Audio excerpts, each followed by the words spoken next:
Oke, mari kita langsung selami ini. Yang akan kita bahas kali ini sama sekali bukan sekedar cerita soal lingkungan hidup atau infrastruktur biasa. Jauh di balik layar, ini sebenarnya adalah pertandingan catur geopolitik tingkat tinggi. Tiongkok sedang merancang sebuah langkah raksasa untuk menambal kelemahan strategis terbesar mereka. Dan percayalah, caranya sungguh di luar dugaan. Coba kalian bayangkan ini. Mengapa ada yang mau membangun ladang panel surya raksasa di tengah gurun pasir yang benar-benar kosong? Ladang surya Midong ini baru saja dibangun, dan hanya dalam beberapa tahun, sebuah gurun antah berantah disulap menjadi pembangkit listrik yang ukurannya 2 kali lipat Pulau Manhattan. Sekilas, ini cuma kelihatan seperti proyek raksasa Tiongkok yang mencolok buat pamer teknologi. Tapi tunggu dulu, ada misteri besar dan motif tersembunyi di balik mega proyek ini. Kenapa mereka membangunnya secara gila-gilaan? Jawabannya, jujur saja, sangat mengejutkan. 10 juta. Iya, 10 juta barel. Itu adalah jumlah minyak yang harus diimpor Tiongkok setiap harinya. Sebagai pabrik dunia, mesin ekonomi mereka butuh bahan bakar dalam jumlah yang luar biasa besar. Tapi masalahnya, hampir tidak ada bahan bakar itu yang berasal dari tanah mereka sendiri. Dan ini mengungkap kerentanan nasional terbesar mereka, rasa lapar yang sama sekali tak terpuaskan akan energi dari luar negeri.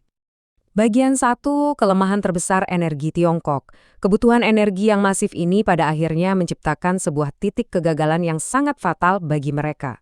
Faktanya, lebih dari 90% minyak dan gas cair Tiongkok itu tidak datang dari jalur darat, melainkan dikirim melalui laut. Dan kalian tahu, kapal-kapal tanker ini harus melintasi perairan yang secara rutin dipatroli oleh Angkatan Laut Amerika Serikat beserta sekutu-sekutunya. Kapal-kapal Amerika secara konstan mengirimkan sinyal kendali atas rute-rute laut yang sangat vital ini. Jadi, ketegangan geopolitiknya itu sangat-sangat nyata setiap harinya. Nah, ini membawa kita pada sebuah skenario yang sangat ditakuti di Beijing, yang sering disebut sebagai dilema Malaka. Ini adalah kerentanan strategis terburuk mereka. Bayangkan saja, hampir 80% impor minyak Tiongkok dari Timur Tengah harus berdesak-desakan melewati satu koridor maritim sempit yang sangat mudah diblokade, yaitu Selat Malaka. Kalau misalnya suatu saat terjadi konflik terbuka di Taiwan dan Washington melakukan intervensi, pemblokiran selat ini akan melumpuhkan Tiongkok secara instan. Dan coba pikirkan efek domino yang mengerikan kalau blokade itu benar-benar terjadi. Aliran energi mereka akan langsung terputus hari itu juga. Tanpa energi yang murah dan andal, ekonomi yang dibangun di atas margin tipis akan hancur lebur dengan sangat cepat. Kilang-kilang minyak akan menganggur, mesin-mesin pabrik mati total, dan pasar ekspor mereka akan runtuh dalam sekejap. Jadi bagi Beijing, menemukan solusi untuk skenario mimpi buruk ini bukan sekedar soal strategi, tapi masalah mutlak untuk kelangsungan hidup negara. Bagian 2, solusi yang brilian. Jadi, poin krusialnya adalah Tiongkok sadar mereka tidak bisa memindahkan lautan atau menggeser Selat Malaka. Jadi, mereka memutuskan untuk membalikkan papan caturnya sama sekali. Coba lihat betapa jauhnya mereka melangkah. Pada awal tahun 2025 nanti, energi bersih diproyeksikan bakal menyumbang hampir 40% dari pasokan listrik Tiongkok. Sebagai gambaran buat kalian tentang seberapa gilanya skala ini, tahun lalu aja mereka menghasilkan energi bersih yang cukup untuk menyalakan seluruh Prancis dan Inggris. Digabungkan, kemajuan mereka ini benar-benar ada di tingkat yang belum pernah terbayangkan sebelumnya. Dan disinilah sisi paling brilian dari realitas baru tersebut.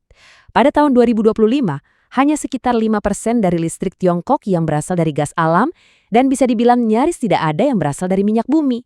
Terus apa artinya buat mereka? Artinya, jaringan listrik domestik mereka pada dasarnya kebal, benar-benar kebal terhadap ancaman blokade angkatan laut asing. Kalau laut ditutup besok, lampu-lampu dan jaringan listrik di seluruh Tiongkok akan tetap menyala dengan normal.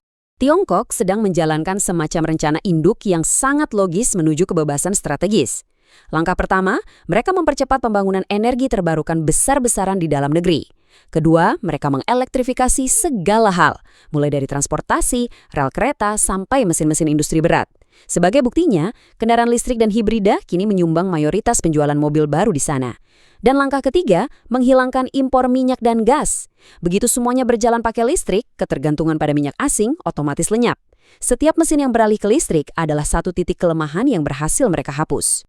Tapi, dari mana sih semua ini bermula? Semuanya berawal dari satu angka yang sangat fantastis, 625 miliar dolar. Ini bukan cuma sekedar investasi biasa ya. Ini ibarat suntikan steroid dari negara yang langsung memicu ledakan raksasa di industri hijau mereka. Suntikan dana masif ini membuat biaya produksi hancur drastis karena mereka dengan sangat cepat bisa mencapai skala ekonomi yang sama sekali tak tertandingi oleh negara manapun. Bagian 3. Mendominasi rantai pasok hijau. Mari kita beralih dan melihat bagaimana ini berkembang. Apa yang awalnya cuma solusi domestik, kini telah berevolusi menjadi sebuah monopoli global. Upaya swasembada ini sekarang sudah berubah jadi mesin monopoli global. Tiongkok benar-benar mengambil alih kendali. Mereka mendominasi suplai mineral kritis seperti litium, grafit, tembaga, dan logam tanah jarang. Mereka juga menjadi pabrik pembuat sebagian besar baterai, modul panel surya, dan turbin untuk seluruh dunia. Tidak berhenti di situ, mereka mengekspor infrastruktur ini secara global lewat inisiatif sabuk dan jalan. Jadi ini bukan lagi sekedar Tiongkok melindungi diri mereka sendiri. Mereka sudah membuat diri mereka menjadi komponen transisi global yang sangat penting yang tidak bisa dihindari oleh siapapun. Bagian 4. Respons Amerika. Tentu saja pergeseran keseimbangan kekuatan ini memicu reaksi.